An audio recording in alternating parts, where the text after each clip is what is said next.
여러분, 민주노총 소속 화물연대가 총파업을 시작을 했습니다. 그것도 무기한입니다. 그런데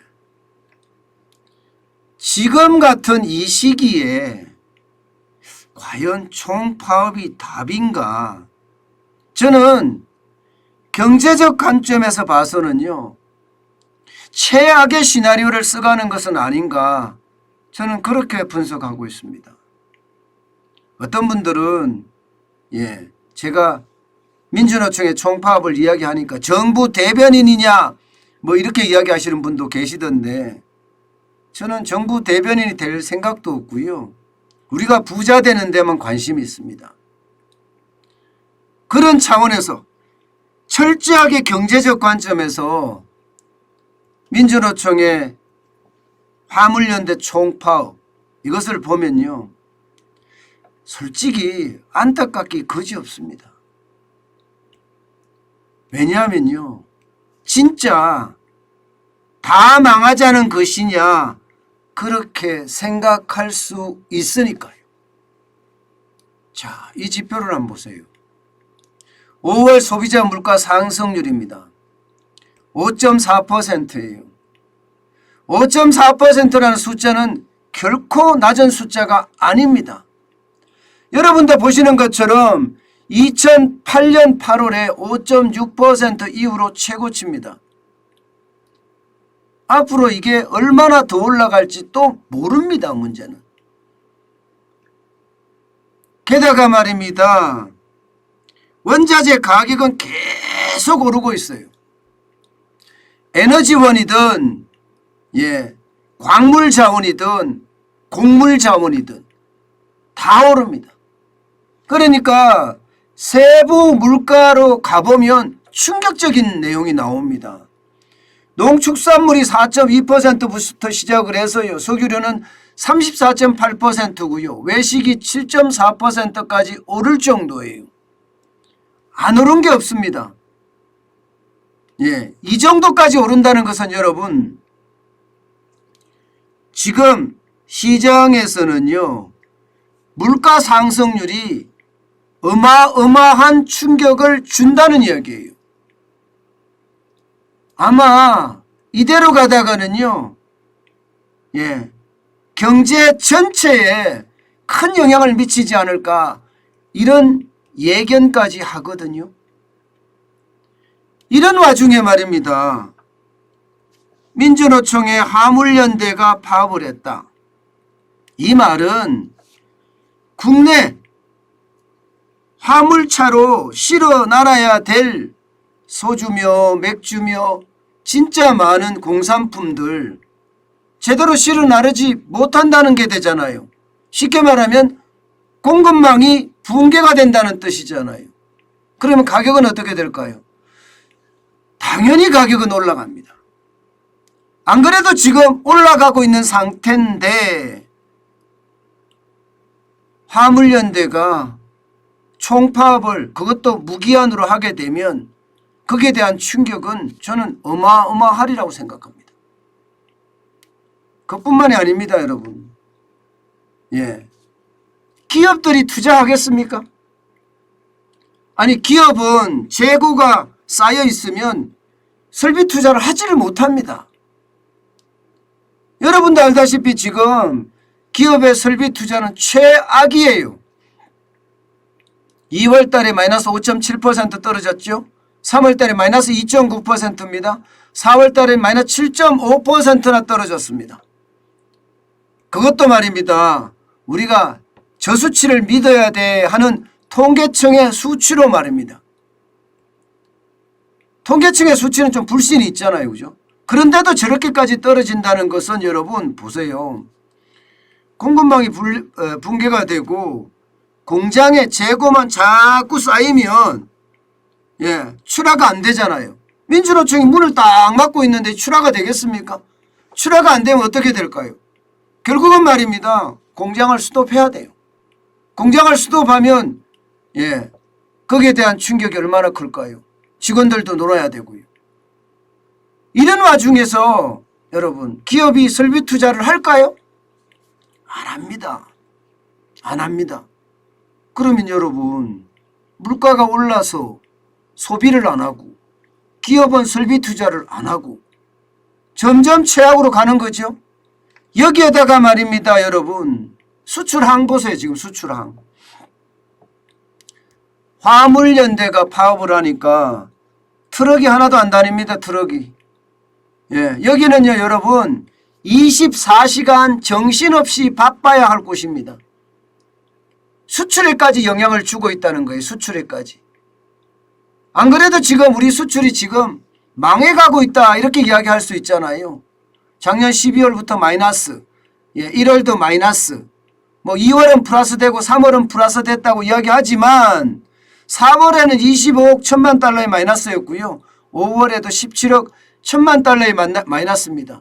올해만 하더라도 여러분 적어도 78억 달러 이상 무역 수지가 마이너스예요. 그야말로 무너지고 있는 거예요. 그러면 여러분 우리의 경제 성장의 요소라고 이야기하는 세 가지 지표, 수출이죠. 그 다음에 투자죠. 그 다음에 소비죠. 소비부터 시작해서 투자 수출까지 지금 다 힘겨워진다는 이야기예요. 그래서 제가 이거는 다 망하자는 것이죠. 이렇게 이야기하는 겁니다. 그만큼 말입니다. 어려운 시기에 이게 집단 파업을 한다는 것은 여러분 저는 그 어느 때보다 우리 경제에 어마어마한 충격을 줄 겁니다. 이게 여러분 더 큰 문제는요. 불법 파업이라는 데 있습니다. 아니 세상에 대한민국은 법치주의 국가 아니에요? 대한민국은 법치주의 국가인데 이 법치가 어디로 갔는지 모르겠어요. 불법으로 이렇게 파업을 하는 게 가능할까요? 게다가 말입니다.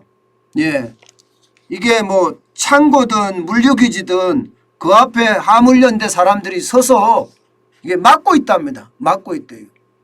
아니 대한민국에 내 차 가지고 내가 물건을 가지러 갔는데 그것도 못 갖고 가게 하고 달걀 세례를 하고 던지고 그 밑에다 덜어 눕고 이게 21세기 대한민국 맞습니까?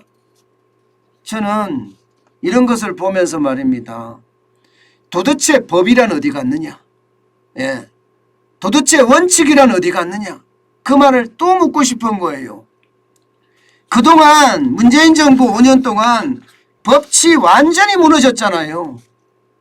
그야말로 낮잠 자고 있다 이렇게 이야기할 만큼 망가졌잖아요. 노조원이 경영진을 폭행해도 적법 절차를 거치지 않고 본사를 무단 점거해도 공장 진출입을 막아도 어느 누구도 말입니다. 여기에 법과 원칙을 적용한 사람이 없습니다. 경찰도 말입니다. 그냥 보고만 있어요. 이게 여러분 이게 똑바로 된 나라입니까?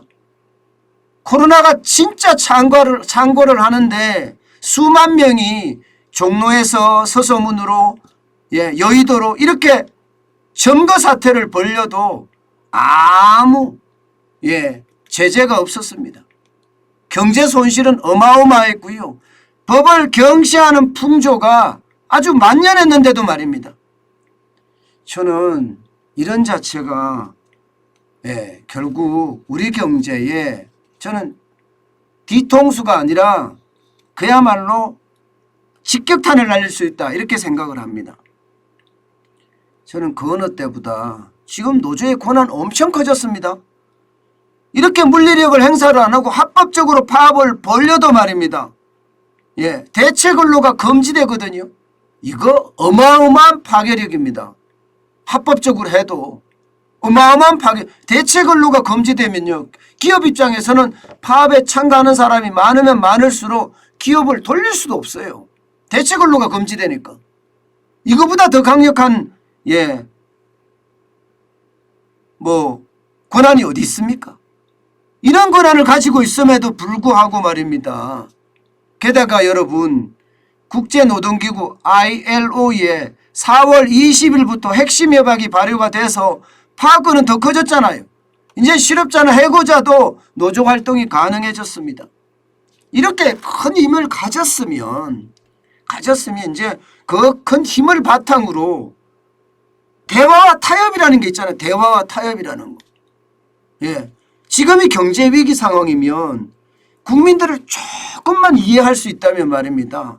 예. 대화와 타협에 나설 수 있습니다. 예. 정부도 그렇고 말입니다. 예. 지금 민주노총도 그렇고 말입니다. 그런데 이게 깡그리 무시가 되고 있어요. 깡그리 무시가 되고 있어요. 깡그리가 무시가 되고 그냥 물리력으로 힘으로 밀어붙이면 된다고 생각하는 자체가 대한민국이 망조가 들어가는 거라고 생각을 합니다. 저는 이 상황이 계속되면 계속될수록 진짜 심각한 상황이라고 생각을 합니다. 여러분, 지금 민주노총에서 저렇게 파업을 하고 동조자도 지금 거의 9천 명에 달하고 이런 이유가 말입니다. 안전운임제라는 것 때문이거든요. 안전운임제 2019년에 도입이 됐습니다. 예, 이게 안전운임제가 도입이 되니까 예를 들어서 시멘트 화물차주 순수입이 말입니다. 2019년까지만 하더라도 201만 원이었는데 2021년에 안전운임제를 도입하니까 424만 원이 2배 이상 뛰었습니다. 424만 원으로. 그러니 여러분 어떻게 생각하면 지 파업 한번 하고 힘 한번 쓰고 대법하고 가로막고 밀치고 계란 던지고 이러면 그냥 월급이 2배가 되니까 안 하겠어요? 그러니까 이게 애초부터 어긋난 것을 너무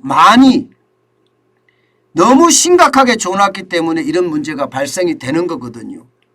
예, 여러분 대한민국 국민은요 평등해야 돼요. 어느 누구한테 특별하게 대우해서는 안 된다는 거예요. 노조도 평등해야 되고요. 국민도 평등해야 되고요. 경영자도 평등해야 됩니다. 저는 그 평등의 원칙을 가지고 말입니다.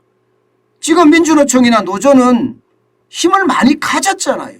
그러면 그 가진 힘을 가지고 정부와 타협에 나서는 거, 대화에 나서는 거 저는 굉장히 중요한 요소라고 생각을 합니다. 만약에 이렇게 계속 가잖아요. 안 그래도 대한민국 경제 어려운데 이제는 결국 스태그플레이션이 터져서 다 망하자는 쪽으로 갈 수밖에 없습니다. 한국은행이 발표한 것도 보면 저성장 2.7%예요. 물가는 4.5%까지 올라간다고 이야기하고 있습니다. 공급망이 무너지면 물가는 더 올라가겠죠. 성장은 하고 싶어도 할 수가 없어요. 저렇게 파업을 해대면 말입니다. 제가 윤석열 대통령이 당선이 되면 아마 혼란의 시작이 될 거다. 근데 굉장히 빨리 온 거예요. 굉장히 빨리. 뭐 일도 못 해보고 지금 파업부터 먼저 맡게 생겼습니다. 제가 이렇게까지 이야기할 때는요, 여러분. 그만큼 말입니다. 우리 경제 상황이 어렵습니다. 제가 뭐 지금 혼자 방송을 하는 필부인데 누구의 사주를 받고 하는 것도 아니고요. 제가 그냥 경제를 보기에 경제 기자를 오래 한 그야말로 뭐라고 이야기해야 되나요? 대기자라고 해야 되나요? 대기자 입장에서 봤을 때 이거는 아니다 보는 거죠. 이거는 아니다. 상황이 참 절묘하게도요. 윤석열 대통령이 5월 10일 날 취임을 했는데 한 달도 안 됐습니다. 한 달도 안 됐어요.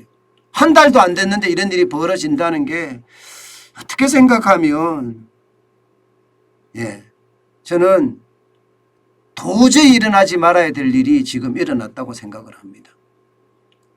제발 나만 생각하지 말고 대한민국이라는 국가, 대한국이라는 국민 모두 생각하는 게 이제 노조도 그런 생각할 때가 됐는 것 아닌가요?